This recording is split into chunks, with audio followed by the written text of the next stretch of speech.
And here is the station on this beautiful spring day.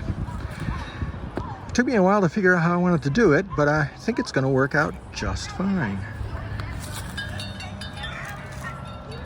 I even have the track laid down there. This is just a piece of vinyl trim that I found. And this is the trim left over from our house. And it worked out perfectly. And you can see in there, there's the connector, and it's all wired up. I have it wired under here, right through the side. And it's all bolted on there, and this ain't going anywhere. And I think this will repel the water quite well. What I'm going to do is I'm going to design and 3D print some inserts that go in here that I can just slide in when I'm not using it, and that'll keep water from pouring in that way.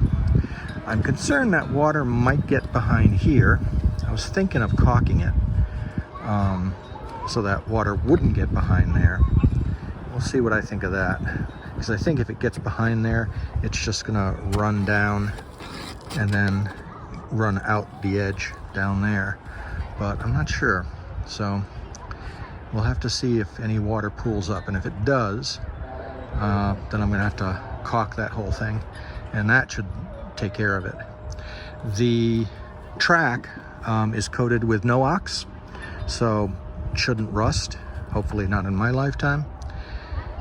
I did notice that if you look over here and you're coming out of the station, this is really low, so I'm gonna have to restake that and pull it up quite a bit. It's about 3 inches too low. But I think I'll find all that when I start attaching track and I come around here. I can see where the track is gonna be, and I can just raise it to that level and then even out the rest of them around here. So, first part of laying the track is done. It's a beautiful day today, and after a couple of days of really heavy rain, the station held up really well. It had no water leakage anywhere in it, so I was quite happy with that. So what I began doing is I added a couple more pieces of 10-inch track coming out of here, and I was just test fitting to make sure everything fit. And what I needed to do is I needed to add some more posts in the circle in order to brace it properly. There's only going to be one track coming around here, so that's not going to be a big issue. And then from here it's going to be a straight run back there, and I can use the L trim to just connect right to here. So that's going to be fairly simple, and then just put a piece of composite wood across there. And so that should take care of the curve. So that shouldn't take me too long to finish. I could do that fairly quickly. Then in the back over here, I have some track coming out of here, and I'm definitely going to have to make some adjustments out here, because that's not obviously going to curve properly around there. I'm going to need a couple more posts on this curve here to make a nice rounded area. And then this should be okay. That I should be able to make. And then from there on out, it's basically a straight shot down, and that's going to be fairly easy. And again, I'm not going to deal with that until those trees come down, and then I can just continue out right along there.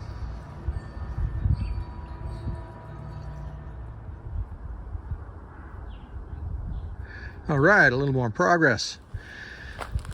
I'm getting the L trim on, and boy, does it really stabilize this structure.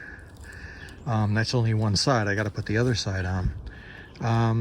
All I did was screw it under here on the wood, and notice I have these blocks that I put in to stop the water getting in. And then I just make a little slit and then bend it, make a slit, bend it, make a slit, bend it all the way around. But I am noticing an issue. If I get down here, you can see it. These are a lot higher than these. And these are all the same height, and those three are the same height, and those three are actually the correct height. So what I need to do is I need to pull all these up to make them match these. Not much dirt down here to do that with, but that's going to have to happen because this is a really sharp slope up to there, and it should be level all the way around. You can see how this one goes down. So I guess I'll straighten those out.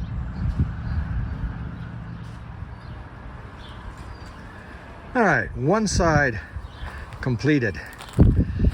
I notice over here, I forgot about this extending out. I thought it only extended out a slight bit, but it comes out about a ½ inch. So it'll be interesting getting around there. I think I'm going to be able to do it. If not, then I have to think of something else. But anyway, there's only one piece of composite wood that goes here because the tracks just go back and then they'll split here. And so all I have to do now is start the other section here and go around. Now from here all the way to there was one 10-foot piece. So I'll have to use another 10-foot piece to go around the other way. And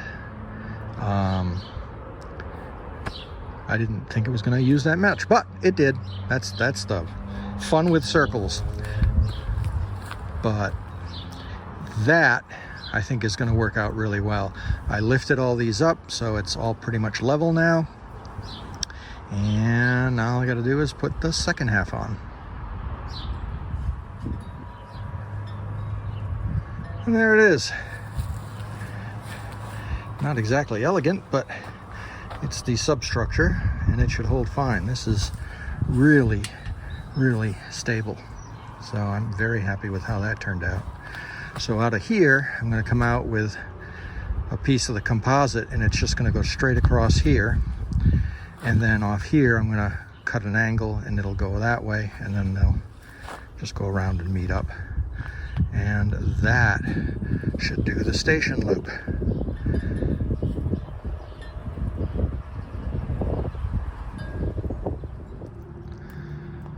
All right, so I'm working on the back of the station now, and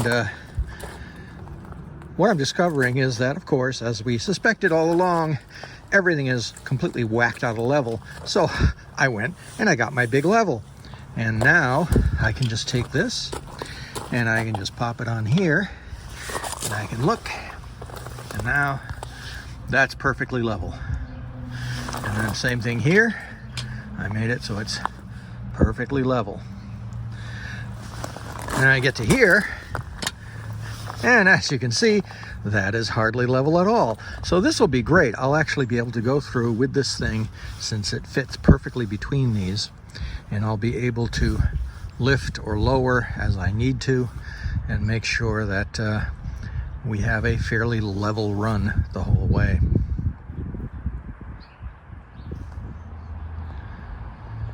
And there we have the station run substructure complete. So we come out of the station and then around the corner and around the corner and around the corner, and now we're on the straight run, and that's where I'm going to stop. And I've re-leveled all of this section so it's completely level all the way to where it stops. And the rest of this all the way down, you can see there's a little bit of a curve, but that's not really going to make much of a difference at all. The way this stuff is going on, it's going to conform nicely. So I'm not too worried about that at all. So, and I might even, once the trees are down, I might even take those and curve them in and run them closer to the fence. So it gives us a little more area there. That makes more sense to me if I just take those out and then run them in, because I've got plenty of curved track. So just curve them in a bit and then come around there and then around. So this went together really well. What I found is that some of these sections I think I mentioned that they're lacking holes in certain parts, and I don't know why they did that. But I have my trusty awl and a hammer, and the metal is pliable enough where I was able to just put the awl on, bang it in with a hammer, and create a new hole and poke it in. So I really don't care about these anymore because I know I can get around that, and I've had to do that in several places. Just poke a new hole and then bolt it down. And as with this section out here, this is again incredibly sturdy. So yeah, very pleased with how that's turning out. Now the next thing, wait for the trees. All right, one little side issue that I've been having is when I put these on, I have a new caboose that I got at the show, the railroad show, for the train. Now, I can't attach the caboose to the very end of this setup because this one here, the President Adams car, has President Adams at the end, but no coupler. So I can't couple anything to this. So I'm going to leave President Adams resting in his gravesite right here. And instead, I'm going to use these three and add the caboose to one of these. Well, the end of it, obviously. Well, one of the problems I had is this one here, the lights weren't working in it. And I took it apart, and taking these things apart, there are many videos on YouTube about this process because it's an interesting chore. You basically have to put a putty knife, a small putty knife, underneath the roof here, and then squeeze right about here and get it so you can pry this out, because there are these little tabs that are hard to see. There are little tabs right here and there that lock it in to the edge. But you have to squeeze this in order to get those tabs to pop and get it out. So once it's out, you can see what I did with this one. The bulbs weren't working in here, and the way I tried to fix it was I had some grain of wheat bulbs that I used on my HO railroad, and I attached those in here, wired them up. But these were too powerful for the current that was going through the track, so they were very dim. They just didn't look right. So I went to good old Town & Country Hobbies online and got myself some actual real replacement Lionel bulbs that will fit properly into these clips here where they're supposed to go.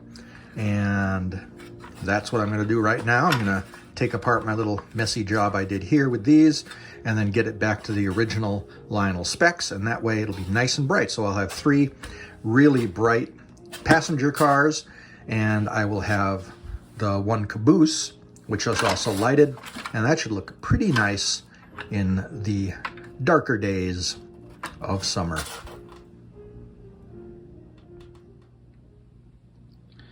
And a little bit of wiring, solder, and hot glue later, and I've got it back to the way it originally should have been.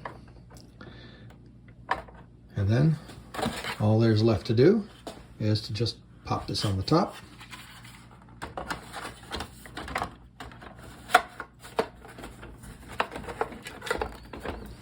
And we are pretty much done.